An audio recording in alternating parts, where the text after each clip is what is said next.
capítulo 3, versículo 11. Carta del apóstol Pablo a los Colosenses, capítulo 3, versículo 11. Dice la palabra del Señor: donde no hay griego ni judío, circuncisión ni incircuncisión, bárbaro ni escita, siervo ni libre, sino que Cristo es el todo y en todos. Bueno, tengo entendido que el pastor ya predicó la carta a los Colosenses, ¿verdad? Así que creo que podemos pasar a hablar un poco del contexto, de dónde estaba escribiendo Pablo, cómo era la iglesia en Colosas, todos estos detalles de hermenéutica que ya el pastor trató con ustedes. Me quiero centrar en una frase que es completamente breve en el versículo. De hecho, son 4 palabras, pero creo que son las 4 palabras más profundas que podremos hallar. Y son: Cristo es el todo. Es paradójico y de hecho lo maravilloso de esa frase es que Cristo es el todo. ¿Qué más podríamos añadirle? Ahí ya termina la predicación. No hay nada más que hablar. Sin embargo, es tan profunda esa frase que el hombre lleva miles y miles de años escribiendo acerca de Cristo como el todo, y sin embargo no ha agotado el tema, porque de hecho ni siquiera la eternidad misma nos va a alcanzar para comprender que Cristo es el todo en todos. Así que las palabras de nuestro texto, pocas, breves, se dicen rápido, pero contienen grandes y profundas verdades. Así como Filipenses, que creo que también lo están estudiando ahora mismo. ¿Qué tal esta frase? Para mí el vivir es Cristo. ¿Qué tal? Ya no vivo yo, mas vive Cristo en mí. Amados, estas 4 palabras, Cristo es el todo, son la esencia, la sustancia del cristianismo. Y yo no estoy esperando llegar al fondo de esta palabra. Lo que hombres por años de erudición han tratado de hacer, pues no lo voy a poder lograr yo en algunos minutos, ¿verdad? Pero que por lo menos podamos rasguñar la superficie de lo que estas 4 palabras significan. Cristo es la fuente principal tanto del cristianismo doctrinal como del cristianismo práctico. Un conocimiento apropiado de Cristo es esencial para poder entender la santificación y para poder entender la santificación. En el camino de la santidad que todos buscamos, que todos anhelamos, es imposible tener algún progreso a menos de que le demos a Cristo el lugar que le corresponde, ¿verdad? Así que quiero que miremos estas 4 palabras a partir de 4 perspectivas. La primera sería: Cristo es el todo con relación al hombre. Podríamos hablar también que Cristo es el todo en la Biblia. También podemos decir que Cristo es el todo para los verdaderos creyentes, así como también Cristo será todo en el cielo. Con relación al hombre, podríamos hablar, remontarnos a ese principio donde no había tiempo, donde no había espacio, donde no había materia. Ese principio de Génesis capítulo 1, versículo 1, cuando las montañas hermosas que vemos aquí en Antioquia no existían. Ese mar que nos parece que no tiene fin tampoco existía, ni las estrellas, ni el cielo, absolutamente nada de lo que vemos hoy existía. Es más, ni siquiera el hombre con sus altos conceptos que tiene de sí mismo, ¿verdad? La pregunta es, ¿y Cristo? Muy bien, las escrituras nos ayudan a ver dónde estaba Cristo en el principio. Y no vamos allá, son textos muy conocidos, por ejemplo, Juan capítulo 1, versículo 1. El verbo en el principio era con Dios y el verbo era ¿quién? Dios. Cristo ya para aquel entonces era el Hijo amado del Padre. Recuerden Juan también, capítulo 17, versículo 5, Padre, glorifícame tú al lado tuyo con aquella gloria que tuve antes de que el mundo fuese. O Juan también, capítulo 17, el mismo capítulo, versículo 24, me has amado antes de la fundación del mundo. Incluso ya en aquel momento Él era el Salvador del mundo, dice el apóstol Pedro, destinado desde antes de la fundación del mundo para salvarnos, ¿verdad? Ahora, llegó un momento luego cuando esta tierra fue creada como la vemos hoy. El sol, la luna, las estrellas, el mar, la tierra, los animales, todos ellos fueron llamados a ser. El hombre fue hecho, formado con las manos de Dios del polvo de la tierra. Y la pregunta es, ¿y Cristo? Bien, las escrituras nos dicen, ahí mismo en Juan capítulo 1, versículo 3, todas las cosas por Él fueron hechas y sin Él nada de lo que ha sido hecho fue hecho. O Colosenses, que ya lo estudiaron, capítulo 1, versículo 16, donde dice, en Él fueron creadas todas las cosas, las que hay en los cielos y las que hay en la tierra. O Hebreos capítulo 1, versículo 10. Y tú, oh Señor, en el principio fundaste la tierra y los cielos son obra de tus manos. Así que podríamos incluso pensar cuando nuestro Señor Jesucristo en su predicación usaba los elementos de la tierra, de la naturaleza. ¿Lo recuerdan? Cuando él hablaba, por ejemplo, de ovejas, él habló de peces, habló de los cuervos, del grano, de los lirios, cuando habló de la vid, ¿verdad? Se refería a las cosas que él mismo había creado. Él sabía de lo que estaba hablando.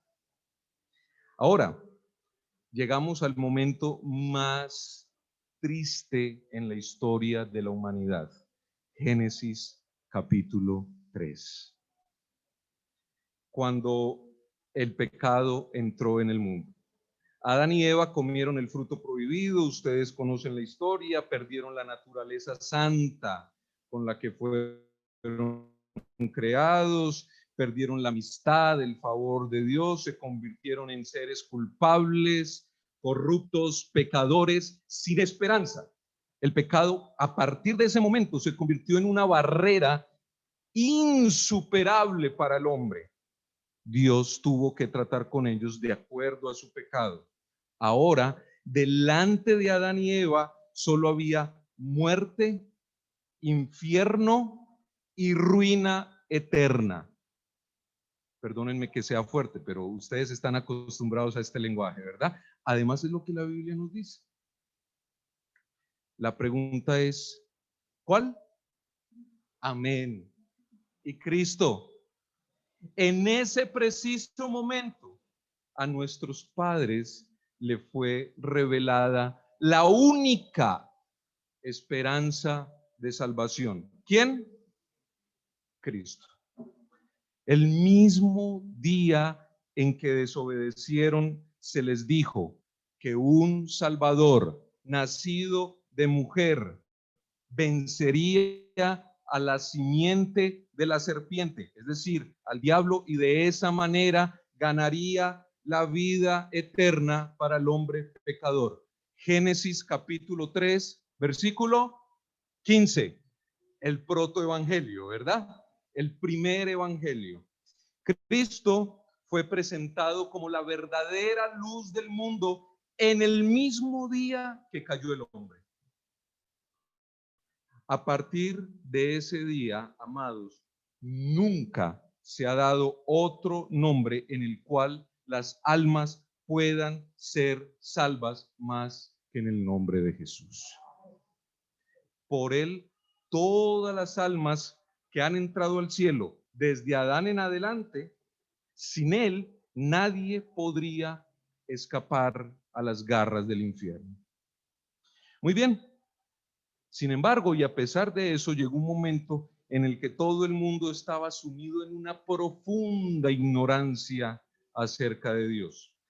Hablamos de un aproximado de 4.000 años. Eso, en realidad, la exactitud de ese tiempo no es importante, pero parece ser, y es lo que vemos en la Biblia ahorita, que las naciones de la tierra se habrían olvidado completamente de Dios que las creó.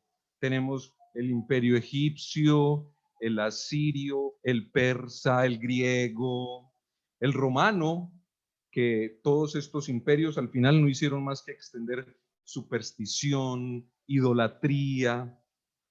Los poetas, los historiadores, los filósofos, todos estos son un ejemplo clarísimo, incluso para nuestros días, de que a pesar de todas sus facultades intelectuales, de todo su conocimiento, no tenían un conocimiento correcto de Dios. El hombre había sido abandonado a su suerte, era totalmente corrupto. El mundo, que es lo que dice el apóstol Pablo en 1 Corintios capítulo 1, versículo 21, no conoció a Dios mediante la sabiduría, excepto por unos cuantos judíos por allá en un rincón olvidado de la tierra, ¿verdad? Despreciados, eran vistos como pocos, eran vistos como una nación ahí insignificante. Aparte de ellos, el mundo entero estaba muerto en ignorancia, sumido en el pecado. Y la pregunta es, en un panorama tan oscuro como ese para la humanidad, ¿y Cristo? Muy bien. No sé si ya van por Filipenses capítulo 2. Aleluya. Filipenses capítulo 2 nos da la respuesta. Él dejó la gloria que había sido suya desde toda la eternidad, al lado del Padre, y descendió al mundo para ofrecer salvación, el cual no estimó el ser igual a Dios como cosa que aferrarse, sino que se despojó a sí mismo, tomando forma de siervo, ¿verdad? Tomó nuestra naturaleza, se nació como hombre, y como hombre hizo la voluntad de Dios perfectamente, cosa que el hombre había dejado de hacer. Como hombre sufrió en la cruz del Calvario, sufrió la ira de Dios que nosotros debíamos sufrir. Luego asciende a la gloria de Dios, se sienta a la diestra de Dios Padre y espera que sus enemigos sean puestos bajo sus pies, como estrado de sus pies. Y desde allí Él ahora ofrece salvación a todo aquel que quiera venir a Él. Por los que ya vinieron a Él, ahora está intercediendo, ¿verdad? Es lo que nos dice Hebreos. Intercede y gestiona delante del Padre todo lo que tenga que ver con nuestra salvación y con nuestra santificación. Muy bien, sin embargo, vendrá un tiempo, nos dice la palabra, cuando el pecado será echado fuera del mundo, ¿verdad? La maldad no va a quedar para siempre en impunidad. Así que como creyentes no nos tenemos que preocupar por la maldad que vemos en el mundo. No, esa maldad no va a quedar impune, amados. Satanás no va a reinar para siempre. La creación dejará de gemir con esos dolores de parto. Habrá un momento cuando todas las cosas sean restauradas. Habrá un cielo nuevo. Habrá una tierra nueva donde morará la justicia. La tierra será llena del conocimiento del Señor como las aguas cubren el mar. Amén. La pregunta es, ¿y en ese momento, y Cristo? ¿Dónde estará Cristo? Pues bien, Cristo mismo será el Rey. Él va a regresar y hará nuevas todas las cosas. Descenderán las nubes del cielo con poder y gran gloria, y los reinos de este mundo no van a tener otra opción que convertirse a Él. Toda rodilla se doblará. Filipenses capítulo 2, ¿verdad? Y toda lengua confesará que Él es el Señor, para la gloria de Dios Padre. Su dominio va a ser eterno, nunca pasará, y su reino jamás será destruido. Precioso, glorioso. Ahora bien, vendrá también con esto un día en que todos los hombres serán juzgados. Amén. El mar va a entregar a los muertos, ¿verdad? Lo mismo hará la muerte, el infierno con todos sus muertos.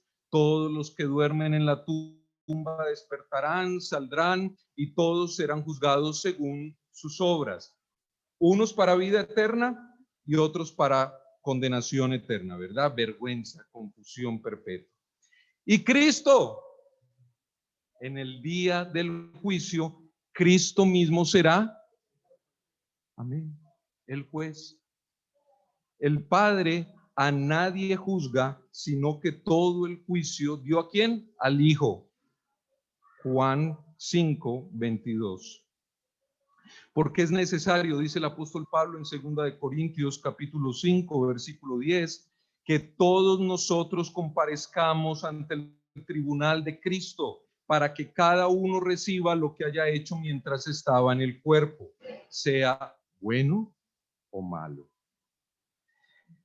Muy bien, después de meditar muy brevemente, de una manera muy sucinta en todas estas profundísimas verdades, ustedes, amados, creen que dar a Cristo un poco de honor, un poco de reverencia, un poco de respeto, ¿será suficiente?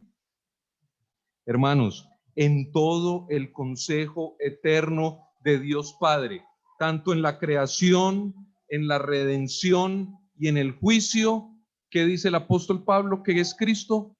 El todo.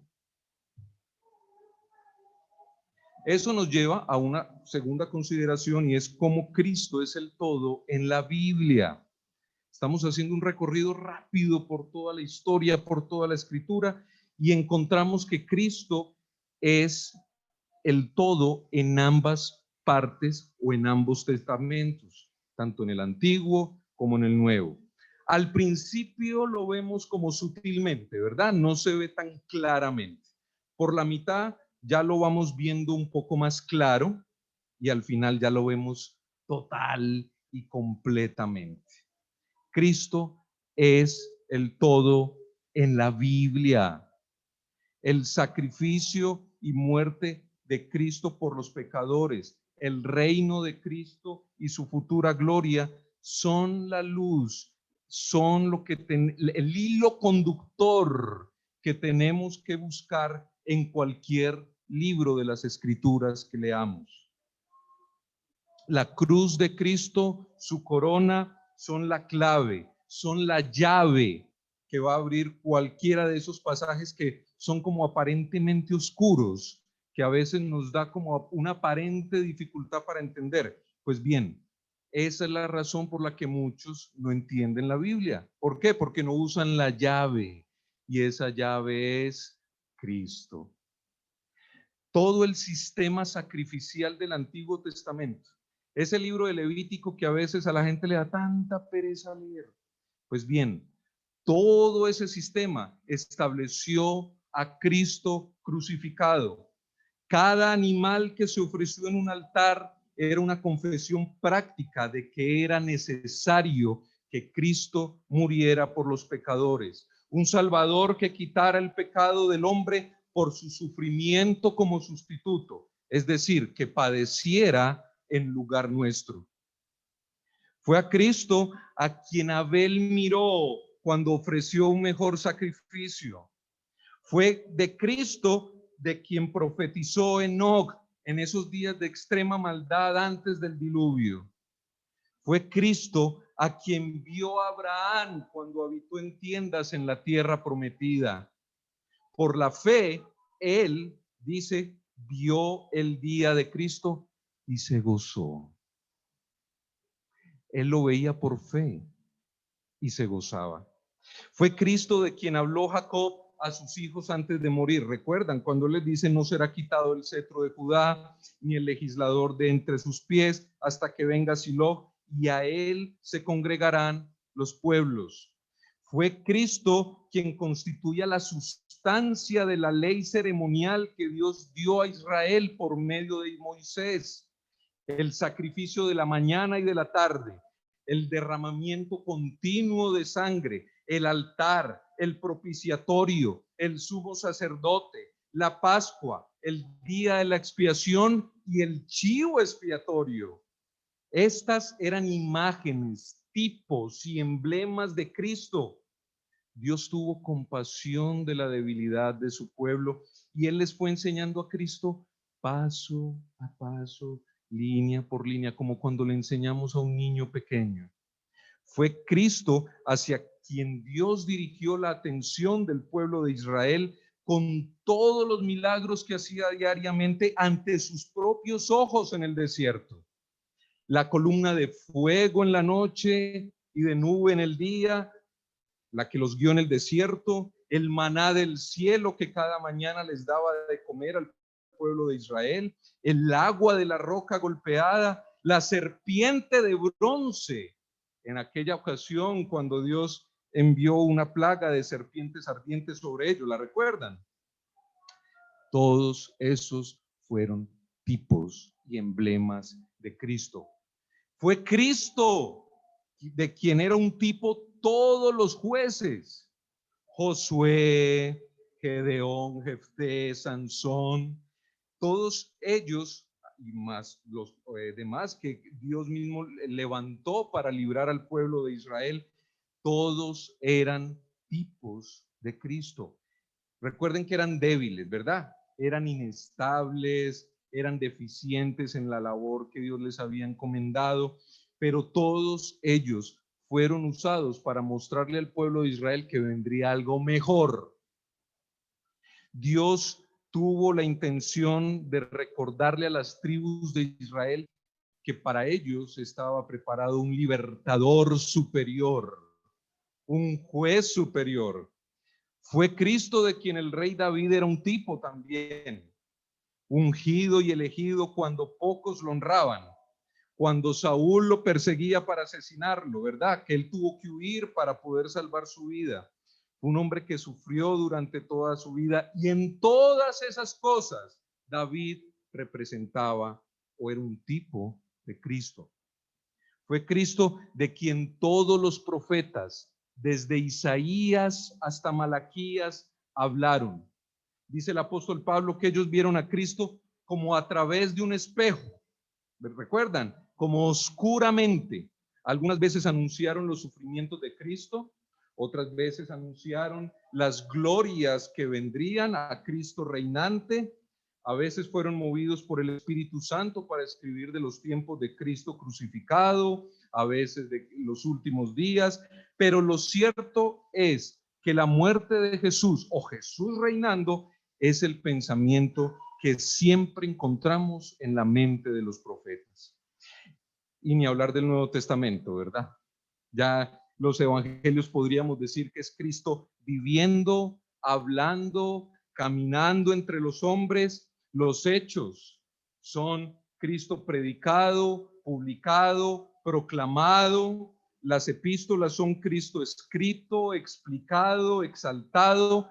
Desde Mateo hasta Apocalipsis hay un nombre por encima de todos los demás nombres, y es el nombre de Cristo. Hermanos, la pregunta ahora es: ¿qué es la Biblia para ustedes? ¿Es un libro en el que nada más encontramos buenos consejos, o ciertos preceptos morales que debemos cumplir? ¿O es la Biblia donde ustedes han encontrado a Cristo? En sus Biblias, cuando ustedes la leen, ¿Cristo es el todo? Esa es la razón por la que a muchos les resulta aburrido leer la Biblia, porque Cristo no es el todo para ellos en sus Biblias. Ahora bien, esto nos lleva a una tercera reflexión, y es que Cristo debe ser el todo en cada verdadero creyente. En cada uno de nosotros, Cristo debe ser el todo. Ahora bien,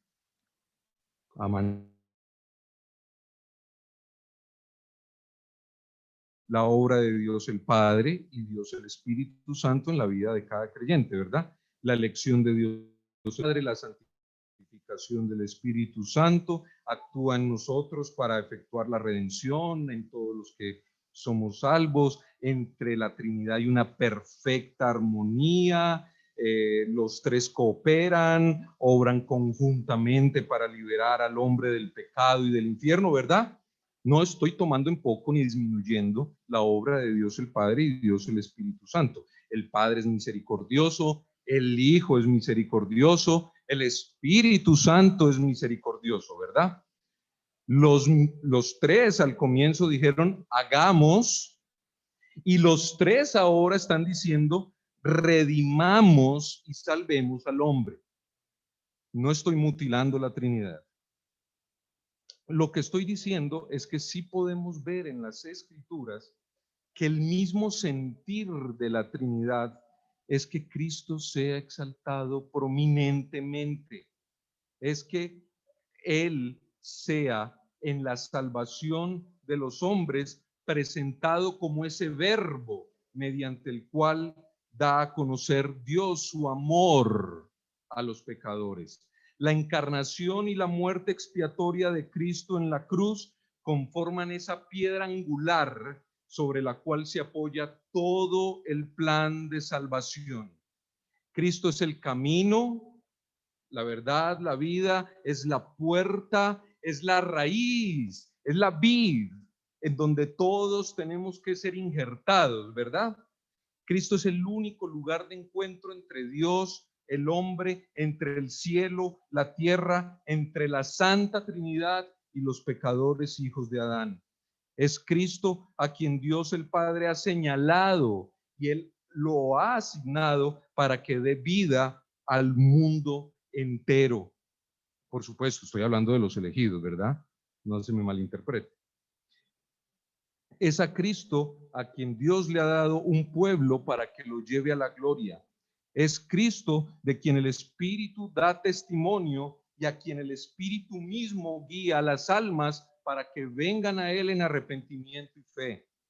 En definitiva, lo que podemos ver según Colosenses capítulo 1, versículo 19, es que el Padre le agradó que en Él habitase toda la plenitud. Exacto. Así que no pretendo echar por la borda la obra del Padre y la obra del Espíritu Santo. Así que decimos que Cristo es el todo en nuestra justificación. Solamente a través de Cristo podemos tener paz para con un Dios que es santo, para un Dios que ni siquiera los cielos son limpios para Él. Solamente en Cristo y solamente en Él Dios justifica al impío. ¿Bajo qué circunstancias podrá un hombre mortal presentarse delante de Dios? ¿Qué podríamos nosotros delante de Dios argumentar en favor de nuestra absolución? ¿Podemos nosotros decirle a Dios que hemos cumplido con nuestro deber? Diríamos que hemos cumplido con nuestro deber con el prójimo. Podríamos nosotros decir, mire, Señor, te presentamos nuestras oraciones, nuestra constancia, nuestra moralidad, los cambios que hemos venido haciendo progresivamente en nuestras vidas. Podríamos decir, Señor, asistimos todos los domingos a la iglesia. En pandemia nunca dejamos de congregarnos por Zoom. No, ¿qué mérito le podríamos presentar al Señor? ¿Cuál de todas estas cosas podrían justificarnos? Ninguna, ninguna, ninguna. Tome cualquier mandamiento del Decálogo, cualquiera de los 10 mandamientos, tómelo. Examínese tomando como base ese mandamiento y seguramente encontraremos que lo hemos quebrantado con muchísima frecuencia, ¿verdad? No podemos presentar a Dios ni una cosa entre mil. ¿Cómo podemos entonces presentarnos delante de Dios? Debemos presentarnos ante Dios en el nombre de Jesús, sin ningún otro fundamento. Solo Cristo. Cristo es el todo. Ahora bien, la justicia de Cristo es el único traje que puede cubrirnos. El nombre de Jesús es el único nombre en que tendremos entrada directa a la gloria eterna. Si llegamos a la puerta y nos presentamos con nuestros propios nombres, estamos, amados, perdidos. No vamos a ser admitidos, vamos a llamar en vano. La señal de la sangre de Cristo será el único distintivo que puede salvarnos de la destrucción. Cuando los ángeles, imaginemos cuando los ángeles estén separando en el cielo las ovejas de los cabritos. En ese día final, si no estamos marcados con la sangre de la expiación, más nos vale nunca haber nacido, ¿verdad? Cristo debe ser el todo en nuestra justificación. Ahora, ¿hay alguien que sienta en este lugar una carga en su corazón respecto a su alma? ¿Hay alguien que quiera salvarse y se siente un vil pecador? Pues bien, venga a Cristo y Él te salvará. Ven a Cristo, echa tu carga sobre Él. No temas, cree solamente. Solamente en Él. ¿Tiene temor de la ira venidera? Solo Cristo puede liberarlo. ¿Tiene sobre o siente sobre usted esa maldición por haber quebrantado la ley? Cristo puede redimirlo de la maldición de la ley. ¿Se siente impuro? Pues la sangre de Cristo puede limpiarnos de todo pecado. ¿Se siente imperfecto? Usted estará completo en Cristo, mi hermano. ¿Se siente como si no fuera nada? Cristo es el todo para su alma. Ahora bien, Cristo no solamente es el todo en nuestra justificación, sino también el todo en nuestra santificación. Y de nuevo, no quiero restarle ni por un momento importancia a la obra del Espíritu Santo, pero sí creemos que ningún hombre será santo hasta que venga a los pies de Cristo y se una a Él. Hasta entonces, sus obras van a ser obras muertas. Carece completamente de santidad. Lo primero, si queremos ser santos, que tenemos que hacer es asegurarnos de estar unidos a Cristo, injertados en Cristo. ¿Por qué? Porque recuerden las palabras de Cristo en Juan capítulo 15, separados de mí, nada podéis hacer. Nadie puede crecer en santidad a menos de que permanezca unido a Cristo. Cristo es la raíz de la que el todo creyente debe recibir fuerza para seguir adelante. El Espíritu es el regalo especial para el pueblo comprado, pero debe andar en Cristo, debe estar arraigado en Cristo. Si queremos ser santos, entonces Cristo debe ser esa roca de la que bebamos cada día. Si buscamos ser santos, entonces debemos estar procurando andar siempre con Cristo, mantener la vista en la cruz, caminar cerca de Dios. Debemos venir a Cristo primero y Él nos dará el Espíritu santificador. Además, no solamente Cristo es el todo en la justificación, en la santificación, sino también en nuestra paz y nuestra tranquilidad presente. El cristiano sufre muchas aflicciones en el tiempo presente. El cristiano no está exento. Tiene sufrimientos, tiene pérdidas, tiene duelos, tiene muertes, tiene decepciones, tenemos la oposición del mundo, ¿verdad? Los familiares no convertidos, luchamos con todo ese tipo de cosas. La pregunta es, ¿quién es suficiente para todas estas cosas? ¿Quién es el que nos capacita para encarar todas estas aflicciones de este mundo? Nada más, como dice Filipenses capítulo 2, la consolación que hay en Cristo. Jesús es el que nos acompaña en la adversidad, es ese amigo más cercano que un hermano. Él es capaz de compadecerse de nosotros, ¿verdad? Él sabe lo que es el dolor porque fue un varón de dolores. Él sabe lo que es un cuerpo adolorido, sabe lo que es la pobreza, el cansancio, sabe lo que es la incomprensión de la familia. No hay compasión como la de Cristo. Él conoce todas nuestras penas, hermanos.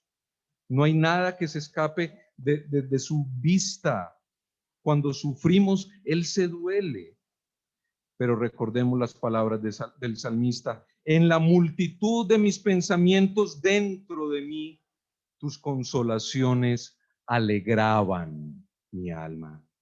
Así que Cristo es el todo en la justificación, el todo en la santificación, el todo en nuestro consuelo. Miren, los ricos se decepcionan de sus riquezas, el sabio se decepciona de su sabiduría, los cónyuges nos decepcionamos a veces de nuestras parejas, ¿verdad? En cambio, la gloria de Dios a nadie ha decepcionado jamás estando en Cristo Jesús.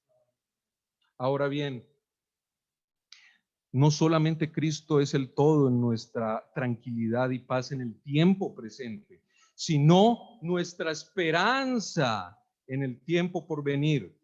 Miren, es muy triste encontrar gente sin esperanza. Y es bíblico afirmar que si no tienen a Cristo, no tienen esperanza ni para el presente ni para el futuro. El cristiano auténtico y verdadero es el único que tiene esperanza segura cuando mira hacia adelante. El hombre mundano no tiene ninguna esperanza. El cristiano verdadero ve luz en la distancia. El hombre que no tiene a Cristo solamente ve oscuridad. ¿Y cuál es la esperanza del cristiano verdadero? Pues es precisamente que Cristo viene por segunda vez, vendrá triunfante, victorioso sobre el pecado, viene una vez y enjugará las lágrimas de los ojos de su pueblo, viene para levantar a sus santos de entre los muertos, viene para reunir a toda su familia a fin de que estén para siempre con él. Esa, mis hermanos, es una esperanza segura. ¿En qué radica la paciencia del creyente? En que contempla la venida del Señor.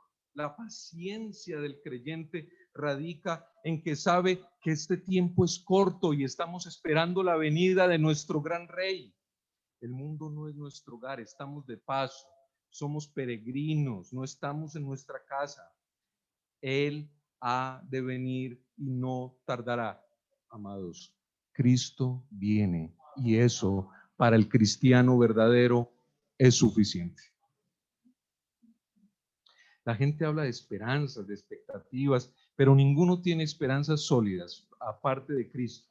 Ninguno tiene esperanzas como la tenemos nosotros. Por eso podemos decir: alma mía, en Dios solamente reposa, porque de Él es mi esperanza. Ahora, Cristo será todo, que será el todo, como les dije al comienzo, en el cielo también. Y voy a ser breve porque hablar del cielo es tan difícil, ¿verdad? Pero dice Apocalipsis capítulo 5, versículo 12, que la alabanza del Señor será nuestra canción eterna todos los días. Estaremos sirviendo al Señor eternamente con todos los moradores del cielo. Hermanos, qué alegría, qué gozo. A nosotros nos encanta servir al Señor, ¿verdad? Pues bien, en el cielo estaremos sirviendo al Cordero de Dios sin distracciones y trabajaremos para Él sin cansancio. La presencia misma de Cristo va a ser nuestro gozo perpetuo. Cuando estemos en el cielo, veremos su rostro cara a cara escucharemos su voz, hablaremos con Él como se hablan un par de amigos. Qué glorioso hogar será el cielo para todos los cristianos verdaderos que han amado a Jesucristo con sinceridad. Aquí vivimos por fe en Él y encontramos paz, aunque no lo podamos ver, pero en el cielo vamos a verlo cara a cara. Hermoso. Gloria al Señor. Ahora, Cristo debe ser el todo también en la iglesia visible. ¿De qué nos sirve un edificio bonito, por ejemplo, cierto? ¿De qué nos sirve que tengamos que llegar a un punto en el que tengamos que hacer 2 cultos, 3, 4 cultos al día, porque tenemos muchísima gente y el lugar no nos alcanza? O una ceremonia hermosa, un culto precioso, o que tengamos ya aquí en Semillas de Fe varios pastores ordenados, ¿cierto? Que es un anhelo que debe tener. Pero mis amados, nada de eso va a servir para nada, nada de eso va a ser suficiente si Cristo Jesús no es honrado, no es glorificado y no es exaltado en la iglesia. Es decir, si Cristo no es el todo en la iglesia. Ahora, todo ministerio cristiano debe buscar exaltar a Cristo. La gran obra de los pastores, mi amado, debe ser exaltar a Cristo. Nosotros como ministros o como siervos debemos ser como esa asta en la que se colgó la serpiente de bronce en el desierto, para que todos pudieran verla.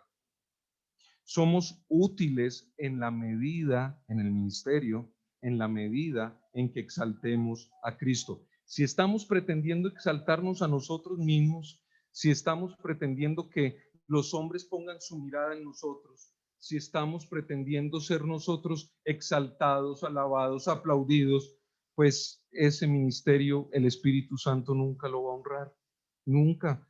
¿Por qué? Porque un ministerio que no da testimonio de Cristo no hace que Cristo sea el todo. Ahora bien, así como la iglesia es nada sin Cristo, la religión sin Cristo es absolutamente inútil. No sirve, vacía. Hay demasiados, miren, hay demasiados hombres bautizados, hombres, mujeres, que prácticamente no saben absolutamente nada acerca de Cristo. Su religión consiste en unas nociones vagas, confían en que no son tan malos como otros. De hecho, se miden con respecto a otros, ¿verdad? Su estándar no es Cristo. Tratan de cumplir con su deber, ellos dicen que no le hacen mal a nadie, confían en que Dios es bueno con ellos, ¿cierto? Escuchamos mucho eso incluso en personas que dicen ser cristianas. Ahí termina toda su religión. Amados, ese cristianismo no lleva al cielo absolutamente a nadie. Sin Cristo, si Cristo no es el todo de la religión, es vacío, es vacío. Además de eso, como una aplicación práctica también podríamos decir que es una locura tratar de confiar para nuestra salvación en cualquier cosa que no sea Cristo. Hay, de nuevo, muchísimos hombres que se hacen llamar cristianos y profesan honrar a Cristo, pero en realidad le hacen una gran deshonra. Dan a Cristo un lugar determinado en sus creencias, pero no el lugar que Dios mismo le asignó a Cristo. Para esas personas, Cristo es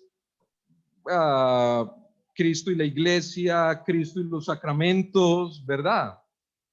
Cristo y sus pastores, porque ese es un peligro grande en la iglesia de hoy en día, o Cristo y mi arrepentimiento, Cristo y mi propia bondad, Cristo y mis oraciones, Cristo y mi sinceridad, Cristo y mi caridad, ¿cierto? Una religión así, amados, es una ofensa a Dios. Están cambiando el plan de salvación por un plan que ellos mismos se han inventado. Están despojando a Cristo del trono y dándole un lugar a otro que solamente le corresponde a Cristo. Amados, Cristo es el todo en la salvación. Y miren, y debe ser el todo en nuestras vidas. Si se le olvida absolutamente todo lo que he estado diciendo durante estos minutos, perfecto. Pero solamente recuerden 4 palabras. Cristo es el todo. Confíen solamente en Cristo. Todos los que quieran ser salvos, vengan directamente a Cristo y van a ser salvos. Y si aquí hay alguien que no ha venido a Cristo todavía, si aquí hay alguien para quien Cristo todavía no es el todo, quizá el mundo es su todo, la política es su todo, tal vez el placer es su todo, tal vez los negocios son su todo. En cambio, Cristo no es el todo, amado, amigo. En tu situación estás yendo directo al infierno. Tiene que haber una fe verdadera en Cristo para la salvación. Mire, no se trata de mirar el bote salvavidas, sino de entrar en el bote. No basta con saber que Cristo es un Salvador, que puede salvar tu alma, a menos de que haya una relación auténtica con Cristo. Tienes que ser capaz, amigo, de decir, Cristo es mi Salvador, porque he acudido a Él en arrepentimiento y fe, y lo he aceptado como mi Señor y Salvador. Decídete hoy mismo, amigo, a hablar con Cristo, a clamar a Dios mientras se puede decir hoy, ¿verdad? Dile que te perdone, que te dé paz, que quieres ser salvo. Pídele que te salve. Este es un llamado urgente y creo que cada vez podemos ver que el día se acerca más. Así que este es un llamado urgente. Se trata del estado eterno de tu alma. Renuncia a todo lo que tienes, a tu egoísmo, a tus propias ideas, a tus prejuicios, a todo lo que estorbe en tu vida para que Cristo sea el todo para ti. Amados, oremos y roguemos al Señor, no solo que Cristo sea el todo para los que no le conocen, sino que también Cristo sea el todo aún para nosotros. Oremos. Padre bueno, gracias por tu Hijo Jesucristo. Gracias, Señor, porque nos has permitido a través de tu palabra conocerlo, porque te has revelado a nosotros, has condescendido a nuestra condición para mostrarnos al Hijo, el único camino que tenemos para salvación. Ahora te ruego, Padre Santo, que dispongas el corazón del que no cree para que venga a Cristo en arrepentimiento y fe, para que venga y abrace a Cristo, para que se postre delante de sus pies y reconozca su necesidad de Cristo. Y a los que te conocemos, Señor, ayúdanos para que Cristo sea el todo en nuestras vidas, para que no tengamos nada al lado de Cristo, para que solamente Él reine en nuestras vidas, para que nuestro corazón sea un corazón agradecido por la obra de Cristo, para que nuestro corazón sea un corazón que lo alabe por su amor, por su bondad, por su misericordia, para que nuestro corazón descanse y repose en que Él está al cuidado de nosotros, para que nuestro corazón tenga paciencia y reposo, paz y seguridad en que tú vendrás, Señor, para que nuestro corazón se alegre en el día en que te veamos cara a cara y estemos contigo. Prepara nuestros corazones para ese gran día. Ayúdanos, Santo Espíritu de Dios, para que el mundo no nos distraiga. Ayúdanos, Santo Espíritu de Dios, para que las distracciones de este mundo no nos emboten la cabeza, no nos aturdan, sino que podamos tener ojos abiertos, oídos abiertos para escuchar y ver a Cristo nuestro Salvador y labios abiertos para predicarlo, para exaltarlo, para glorificarlo y enseñarlo a otros. Haz de Cristo el todo en nuestra iglesia, en nuestras vidas, en nuestros hogares. Te lo rogamos en el precioso y santo nombre de Cristo Jesús. Amén.